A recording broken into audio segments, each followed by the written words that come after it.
ایک مرتبہ سلطان غیاث الدین بلبن نے ایک قلعہ پر چڑھائی کی۔ دشمن نے قلعہ بند ہو کر نہایت بے جگری سے مقابلہ کیا اور قلعہ پر قابض ہونے کی تمام شاہی کوششیں ناکام بنا دیں۔ بادشاہ محاصرہ کی طوالت سے اکتا گیا۔ اسی دوران میں ایک رات سخت طوفان اور بارش آئی۔ اس سے شاہی فوج کے بیشتر خیمے گر پڑے اور جگہ جگہ پانی بھر گیا۔ ہوا کے جھکڑ اور موسلا دھار بارش کی وجہ سے تمام خیموں میں آگ بجھ گئی۔ ادھر سردی کی وہ شدت ہوئی کہ رگوں میں خون جمنے لگا۔ اس حالت میں بادشاہ کا خادم خاص بادشاہ کے لیے وضو کا پانی گرم کرنے کے لیے آگ کی تلاش میں نکلا۔ اسے دور ایک جگہ روشنی نظر آئی۔ وہاں پہنچا تو دیکھا کہ ایک خیمہ کھڑا تھا اور اس میں چراغ جل رہا تھا۔ اس کی روشنی میں ایک درویش صورت سپاہی قرآن حکیم کی تلاوت کر رہا ہے۔ خادم پر ہیبت چھا گئی اور اسے آگ مانگنے کا ہوش ہی نہ رہا۔ درویش نے خود ہی سر اٹھا کر پوچھا، کیوں بھائی، آگ کی ضرورت ہے؟ خادم نے ہاں میں جواب دیا تو درویش نے کہا، جتنی آگ چاہیے بے دھڑک لے جاؤ۔ خادم نے خیمے کے اندر داخل ہو کر ایک لکڑی سلگائی اور شاہی آبدار خانہ میں آ کر حمام گرم کیا۔ لیکن اس واقعہ سے اس کے دل میں بڑی بے قراری پیدا ہو گئی۔ صبح کاذب کے وقت مشق لے کر پھر اس درویش کے خیمے پر گیا۔ دیکھا تو وہ درویش خیمہ میں موجود نہ تھے۔ ادھر ادھر دیکھا تو کچھ دور ایک تالاب نظر آیا۔ وہاں وہ درویش وضو کر رہے تھے۔ خادم ایک گوشہ میں کھڑا ہو گیا۔ درویش نے فارغ ہو کر نماز فجر ادا کی اور اپنے خیمے میں آ گئے۔ خادم اب تالاب پر پہنچا تو دیکھا جس جگہ درویش نے وضو کیا تھا وہاں کا پانی گرم تھا، حالانکہ سردی کی شدت سے ارد گرد کا پانی جم گیا تھا۔ خادم نے اسی جگہ سے اپنی مشق میں پانی بھرا۔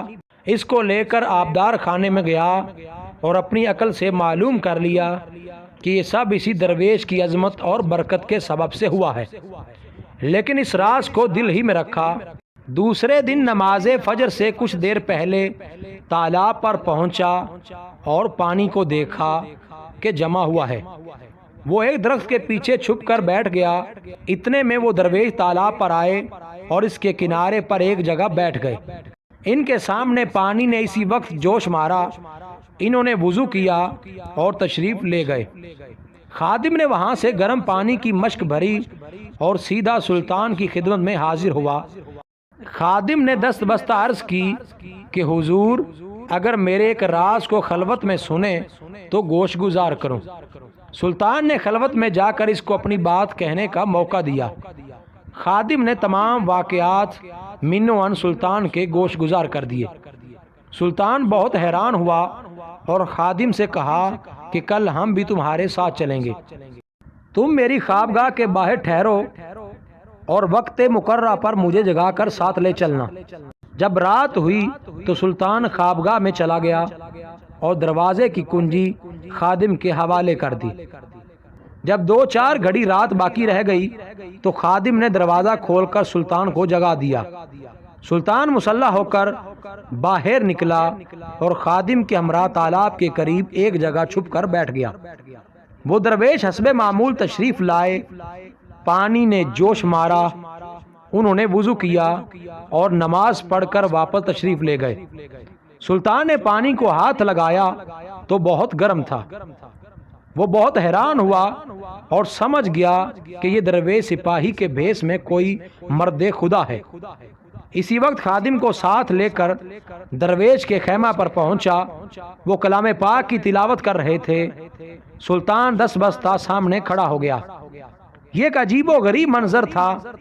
ہندوستان کا فرما روا جس کی ہیبت اور رعب کا پوری دنیا میں ڈنکا بج رہا تھا، ایک بوریا نشین فقیر کے سامنے ہاتھ باندھے کھڑا تھا اور زبان سے بات نہ نکلتی تھی۔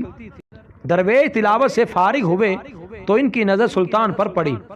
تعظیم کے لیے اٹھے اور سلام کیا۔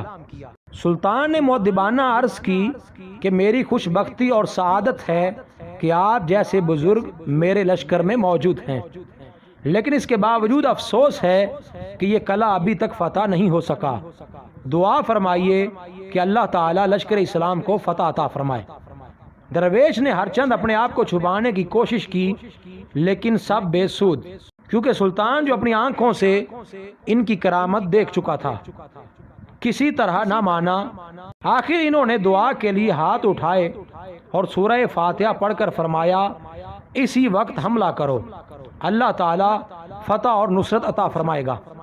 سلطان خوش رخصت ہوا اور لشکر میں پہنچ کر اسی وقت قلعہ پر دھاوا بول دیا۔